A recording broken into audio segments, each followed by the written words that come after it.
Voici l'être humain le plus jaloux de l'histoire de l'humanité. Et si un jour on te demande la définition de jaloux, il suffit de penser à cet artiste congolais. Cet homme a tellement soif du succès, qu'il oublie même sa valeur. C'est comme une baleine dans l'océan qui veut prouver aux sardines qu'il est une baleine. Alors les sardines ne le respecteront plus, car il ne connaît même pas sa valeur. Kofi est une baleine qui recherche la reconnaissance auprès des sardines. Raison pour laquelle il nage dans chaque océan, afin de dire à chaque sardine qu'il est une baleine. Et demande même aux sardines de le respecter, au risque de tous les manger. Et que font les sardines? Les sardines ne le croient pas, et le considèrent comme une baleine malade.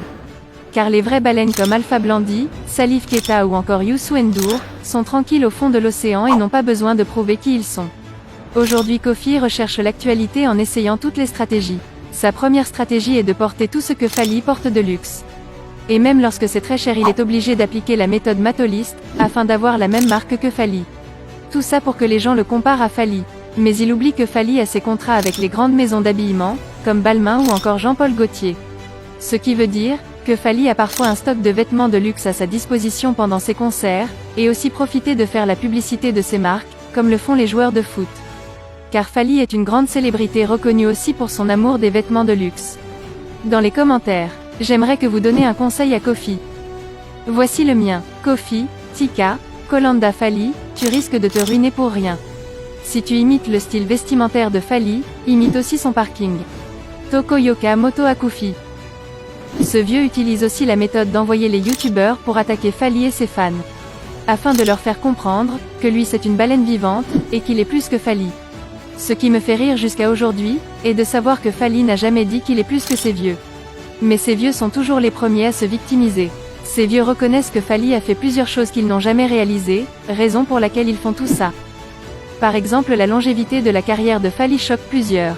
Ici je parle d'une longévité avec succès. Pas de rester à la maison et envoyer les journalistes pour attaquer Fally. D'autres ne s'arrêtent pas que sur Fally, ils attaquent même ses parents décédés. Le pire est que lorsqu'on demande à Kofi s'il est au courant de ce que font ces youtubeurs, il aime toujours se victimiser.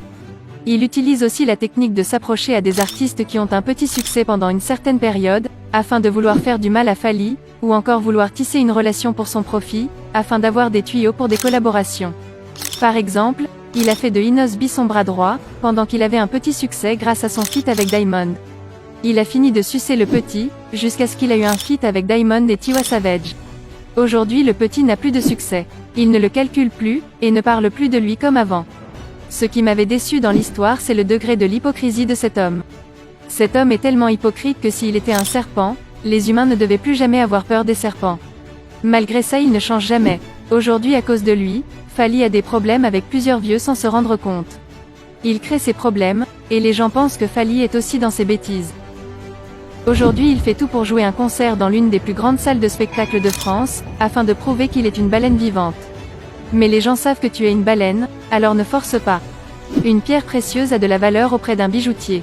Et si tu es une pierre précieuse, il faut savoir se vendre. Aujourd'hui Kofi qui est une pierre précieuse comparable à un diamant de 800 carats, veut se vendre à des vendeuses de sardines. Mais c'est normal qu'il te paye à 1 euro. Alors ne pleure pas papa. Si tu veux retrouver ta valeur, ne te vends pas, reste à la maison et tu prendras de la valeur. Une pierre précieuse prend de la valeur dans le temps, et même si la pierre se trouve auprès d'une tombe. Et dans les jours à venir, les bijoutiers seront à ta recherche pour te payer à la valeur que tu mérites. J'espère que ce petit conseil ajoutera encore de la haine, la jalousie et l'hypocrisie en toi. Car nous t'aimons comme ça, nous aimions te voir souffrir de la réussite de Fally, jusqu'à te voir devenir fou de rage, nous aimions tellement voir ça. C'est tellement bien de te voir souffrir, pendant que Fally ne te calcule pas. Nous aimerions toujours que tu sois en vie, afin que tu exploses de rage, le jour où Fally va exploser de joie ses fanatiques, au stade des martyrs. Vieux Nabiso Yabogar. Tokos, Yala Popo. Merci d'avoir regardé cette vidéo, abonnez-vous massivement pour ne plus jamais manquer nos prochaines vidéos.